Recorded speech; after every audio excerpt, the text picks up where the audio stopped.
conquête de la souveraineté passe avant tout par l'exploitation des ressources nationales au profit de nos populations.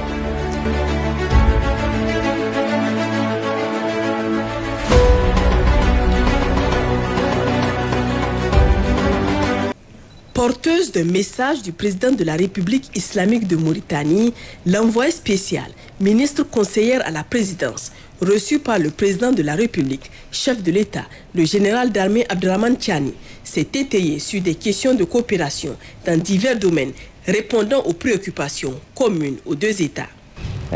J'ai eu l'insigne honneur d'être reçu ce matin au palais présidentiel par son Excellence le général d'armée, M. Abderrahmane Tiani, président de la République, chef de l'État du Niger, à qui nous avons transmis un message de salutation de la part de son frère et ami, le président de la République islamique de la Mauritanie, M. Mohamed El-Cheikh El-Ghazouani.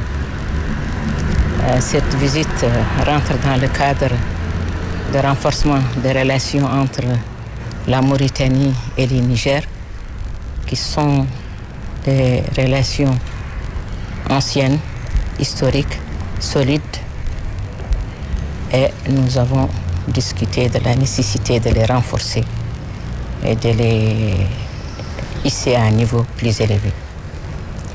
Au retour, son Excellence, le président de la République, chef de l'État, nous a demandé de transmettre un message à son frère et ami, le président Mohamed El-Cheikh El-Ghazouani, président de la République islamique de Mauritanie, un message, ses salutations les plus chaleureuses, ainsi que beaucoup de prospérité pour le peuple mauritanien frère. Les questions de coopération étaient également au cœur du deuxième entretien accordé par le président de la République, chef de l'État, à la délégation des Nations Unies, conduite par le représentant spécial du secrétaire général des Nations Unies pour l'Afrique de l'Ouest et du Sahel. On a échangé sur la situation politique, économique, sociale et sécuritaire, pas seulement du Niger, mais aussi de la région. Il y a des efforts en cours pour améliorer la situation régionale.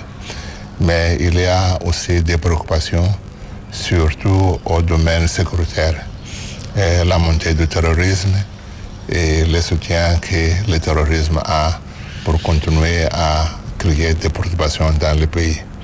Et nous avons exprimé notre solidarité d'abord, mais aussi la mobilisation des efforts pour aider les pays de la région, mais en particulier le Niger, à trouver les moyens de lutter contre le terrorisme. Les questions de coopération se dynamisent davantage avec le Niger, en témoignent ses audiences avec les délégations de la Mauritanie et des Nations Unies.